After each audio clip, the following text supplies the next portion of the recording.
Hello and I welcome you to Vigyan recharge. इस video में हम बात करेंगे ऐसे आविष्कारों के बारे में जो मरे हुए इंसान के दोबारा जिंदा होने की उम्मीद में किए गए हैं। इनके पेटेंट्स भी मौजूद हैं। तो चलो करते हैं शुरू। क्या कभी आपने सोचा है कि अगर किसी मरे हुए इंसान को ये बात याद आए कि उसे अभी नहीं मरना था, कुछ साल और धरती पर विचरण करना था, तो मिट्टी के अंदर दफन उस इंसान के पास कब्र से बाहर आने के लिए कौन सा ऑप्शन है? आप यकीन नहीं मानोगे, एक समय ऐसा था जब खोजकर्ताओं ने लोगों को ऐसे ताबूत बेचे जिसमें मरने के बाद जिंदा होने पर कब्र से बाहर निकलने का जुगाड़ बनाया गया था और ये बहुत बिके। लेकिन जैसा कि आप जानते हो, बिना आवश्यकता के आविष्कार नहीं होता। तो वो कौन सा था मौका जिस पर मारा इन्वेंटर्स ने चौका और बनाया ऐसा ताबूत जो बचाए इंसानों को बनने से भूत? तो जी उसका नाम था टैपोफोबिया। अब ये क्या चीज है भैया? ये इंसानों के अंदर एक ऐसा डर है जिसमें उसे ऐसा लगता है कि अगर उसे जिंदा दफना दिया गया तो उसका क्या होगा। अब आप सोच रहे होंगे, इंसानों को जिंदा कोई क्यों दफनाएगा? भाई साहब बिल्कुल दफनाएगा, दफनाया भी है। क्योंकि अगर उन्हें जिंदा नहीं दफनाया जाता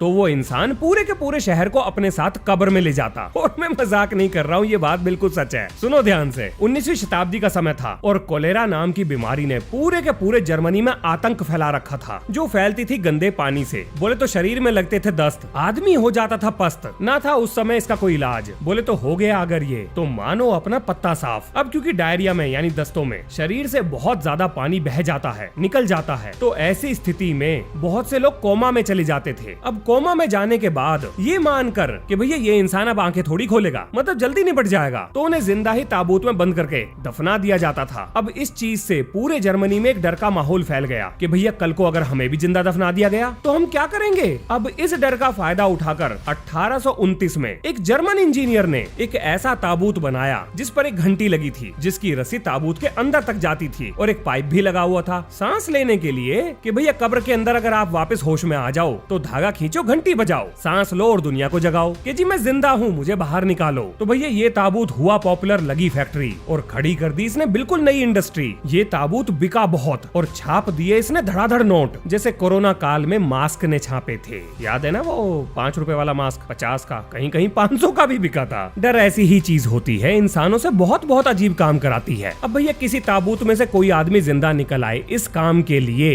बहुत सारे लोगों को नौकरी पर रखा गया जिनका दिन रात यही था काम। बोले तो खोल के कान लगाओ ध्यान, कहीं कोई घंटी तो नहीं बज रही। एक पल के लिए जरा इमेजिन करो, अंधेरी काली रात है और आप एक कब्रिस्तान से निकल रहे हो, अचानक से आपको एक घंटी सुनाई दे और फिर बहुत सारी घंटियां सुनाई दे, तो क्या होगा आपका हाल? अब जरा उन आदमियों के बारे में सोचो जो रात के अंधेरे में ये काम कर रहे थे। डर का स्तर देख रहे हो, इसे कहते हैं फियर। अब भैया घंटी तो बजी और एक नहीं बहुत सारी बजी। अब जब ऐसा हुआ तो भैया भाग खड़े हुए पहरेदार, वो बोले भाड़ में जाए नौकरी, हम है भैया बाल बच्चोदार। कब्रिस्तान का क्या भरोसा, अगर निकल आया कोई भूत तो हो जाएगी हमारी जिंदगी रिबूट। लेकिन यहाँ आता है दिमाग में सवाल कि आखिर घंटी क्यों बज रही थी? क्या वाकई में कोई जिंदा था, मतलब ताबूत के अंदर जिंदा था? तो इसका जवाब है नहीं। दरअसल घंटी बजने के कई कारण थे, जिसमें पहला कारण था ये कि जो लोग मर चुके थे और जब उनकी लाशें सड़ती हैं तो ताबूत के अंदर गैस का प्रेशर बनता है और जब वो गैस पाइप के रास्ते बाहर निकलती थी तो उसकी वजह से घंटी हिलती थी। दूसरा कारण, जब कब्रिस्तान में हवा चलती थी, और हाँ कब्रिस्तान में हवा जरूर चलती है, कहीं चले ना चले वहाँ आपको हवा की आवाज जरूर सुनाई देगी। पत्तों का कड़कड़ाना, जमीन का थर्राना, झाड़ियों का हिलना,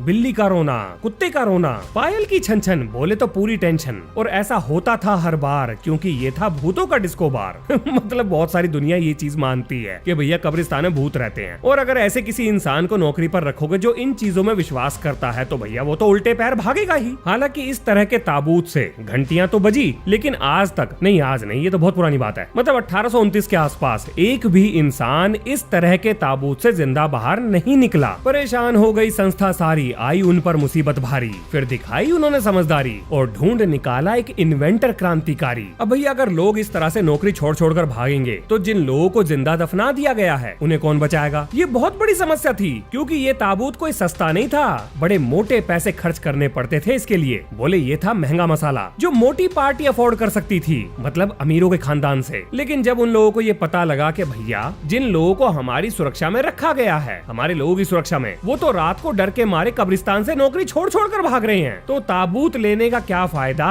तो इसी समस्या को सुलझाने के लिए एक और इन्वेंटर सामने आए जिनकी खोपड़ी की झोपड़ी में आया एक विचार, क्यों ना बनाया जाए ऐसा ताबूत जिसमें दफन हुआ आदमी बनने से पहले भूत खुद ही खोल सके अपना ताबूत। हाँ जी, अब ऐसे ताबूत बनने लगे जिसमें ऑटोमेटिक अनलॉक सिस्टम आने लगा। अब सुनो इसकी कहानी। क्रिश्चियन एच आइजनब्रेंट भाई साहब, इस इन्वेंटर ने एक ऐसा सेफ्टी ताबूत बनाया जिसमें अगर किसी इंसान को मुर्दा समझकर लिटा दिया जाए और बाद में इंसान को याद आए कि जनाब मैं तो मुर्दा हूं ही नहीं, तो अगर वो जरा मरा भी फड़फड़ाए तो इसमें लगा सेफ्टी फीचर तुरंत एक्टिवेट हो जाए और ये ताबूत अपने आप खुल जाए। लेकिन इसमें थी एक समस्या भारी, जब ऊपर पड़ी हो मिट्टी इतनी सारी तो उसके वजन के नीचे कैसे काम करेगा ये जुगाड़ क्रांतिकारी। तो जी अपने इन्वेंटर ने दौड़ाया दिमाग और एक विचार सामने रखा कि भैया हम लोग एक काम करेंगे कि जमीन के नीचे इस ताबूत को नहीं रखेंगे, बल्कि इस ताबूत को जमीन के ऊपर रखकर इसके चारों तरफ एक स्ट्रक्चर बनाएंगे, जैसा कि इस समय आप अपने स्क्रीन पर देख पा रहे हो। तो अगर कोई इंसान जिंदा निकला तो वो इसको तोड़कर बड़ी आसानी से बाहर आ सकता है, क्योंकि इस स्ट्रक्चर को तोड़ने के लिए छैनी हथौड़े भी साथ में दिए जाएंगे। वैसे मुझे नहीं पता आपको ये जुगाड़ कैसा लगा, लेकिन मुझे तो ये काम का लग रहा है। इस उम्मीद में नहीं कि कोई मरा हुआ इंसान जिंदा होगा, बल्कि ये सोचकर के एक इन्वेंटर ने इसको बनाने में कितना दिमाग दौड़ाया होगा। अब चलो इससे जुड़ी हुई एक और जरूरी जानकारी भी जान लो। मिस्टर क्रिश्चियन एच आइजनब्रेंट को मरने के बाद इसी ताबूत में दफनाया गया था, ऐसी उनकी आखिरी इच्छा थी। अब इसके बाद 1868 में एक और इन्वेंटर सामने आए जिनका नाम था फ्रांज वेस्टर। इन्होंने एक और डिजाइन तैयार करा। इन्होंने ये कहा कि नहीं,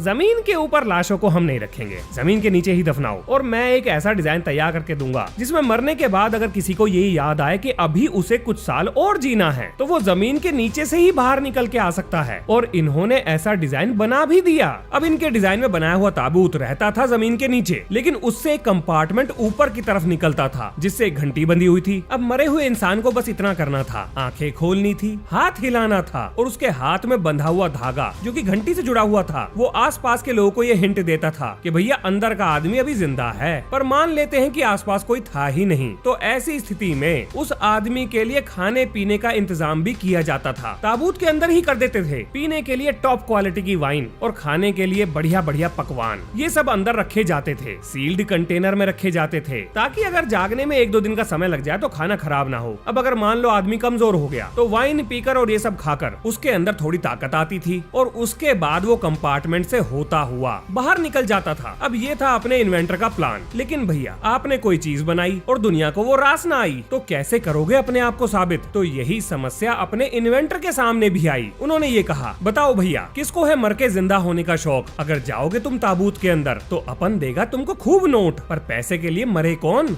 और मजे की बात सुनो, इन्होंने अपने आविष्कार को दुनिया के सामने रखने के लिए उसकी प्रदर्शनी लगाई थी। बोले तो टिकट बेच मारे थे और दुनिया ने खरीदे भी थे। खूब भीड़ इकट्ठा हुई ये देखने के लिए कि भैया ताबूत के अंदर दफन हुआ इंसान कैसे बाहर निकलेगा। मीडिया के लोग भी थे, उद्योग जगत से भी थे। अब सभी लोग कर रहे थे इंतजार कि भैया जल्दी करो, दिखाओ कुछ चमत्कार। पर भैया सामने ना आया कोई, तो आखिर में थक हार कर ये खुद ही जिंदा अपने ताबूत के अंदर दफन हो गए और इन्हें मिट्टी के नीचे दफना दिया गया। 5 मिनट बीते, 10 मिनट बीते, घंटा बीत गया, पर बंदा बाहर नहीं आया। लेकिन फिर अचानक से ये बाहर निकल आए और इन्होंने साबित कर दिया कि इन्होंने एक चमत्कारिक ताबूत का आविष्कार कर लिया है, जिसकी मार्केट में खूब डिमांड आई और अमीरों ने ऐसे ताबूत के अंदर मर के दफन होना पसंद करा। हाँ जी, अपनी इन्वेंशन को दुनिया को साबित करने के लिए आपको खुद ही बलिदान करना पड़ेगा, लेकिन सोच समझ के करना। पता चला आप तो ऊपर निकल लिए और इन्वेंशन का फायदा कोई और ही उठा गया। अब इससे मिलती जुलती एक और इन्वेंशन दुनिया के सामने आई और ये इन्वेंशन थी मरे हुए आदमियों को कब्र से बाहर निकलने से रोकने के लिए। सुनने में जरूर आपको अजीब लग रहा होगा, लेकिन ये सच है। जिनका कोई चहीता मर गया था वो नहीं चाहते थे कि वो कब्र से बाहर निकले। अब आप सोच रहे होंगे ये तो बड़ा अजीब है। नहीं महाराज, बिल्कुल भी अजीब नहीं है। इसके पीछे लॉजिकल रीजन है, सुनो ध्यान से। दरअसल उसी समय के दौरान कब्र को लूटने वाले लुटेरों का एक गैंग सक्रिय था। मतलब एक गैंग नहीं था, बहुत सारे गैंग सक्रिय थे, अलग अलग जगहों पर सक्रिय थे। अब आप मेरे से पूछोगे सवाल, लेकिन वेट अ मिनट, कब्र को लूटने वाला गैंग? कब्र को कोई क्यों लूटेगा? क्या कब्र में कुछ खास था? हाँ जी बिल्कुल था। उनका था बस यही काम कि कब्रिस्तान में नजर रखो, कौन मरकर आ रहा है, कोई खास या आम। अब जैसे ही उन्हें पता लगता था कि कोई खास आदमी मरकर कब्र में दफन हो गया तो ये रात को जाते थे, उसकी कब्र खोद मारते थे और उसने जो कीमती कीमती आभूषण पहने थे वो चुरा कर ले जाते थे और भैया लाश को ऊपर ही छोड़ जाते थे। अब जिनके चहीते इस दुनिया से चले गए वो ये सब देखकर हुए बड़े परेशान। उन्होंने सोचा भैया कोई तो दो इसका समाधान, और समाधान मिला, जबरदस्त समाधान मिला। अब भैया सामने आए एक इन्वेंटर जिनका नाम था थॉमस एच होवेल। अब इन्होंने एक ऐसे ताबूत का आविष्कार किया जिसके अंदर लैंड माइन लगाई जाती थी।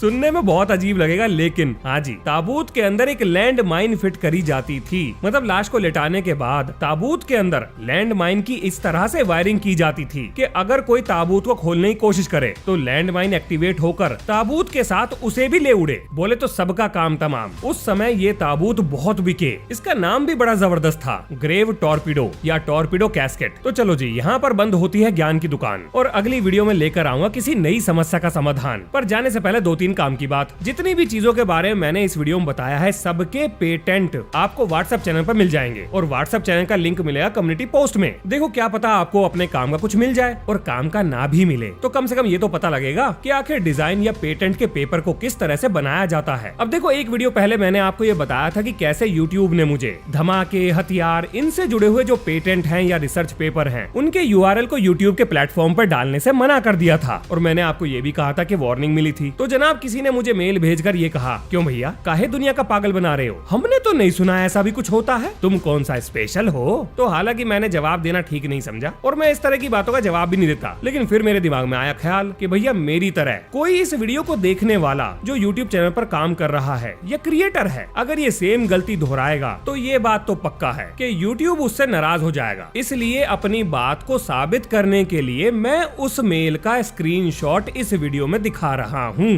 ताकि आपको यकीन आ सके कि मैं मजाक के समय ही मजाक करता हूँ। बाकी उम्मीद करता हूँ आपने इस वीडियो से कुछ नया सीखा होगा। मिलते हैं नेक्स्ट वीडियो में। जय हिंद, जय भारत।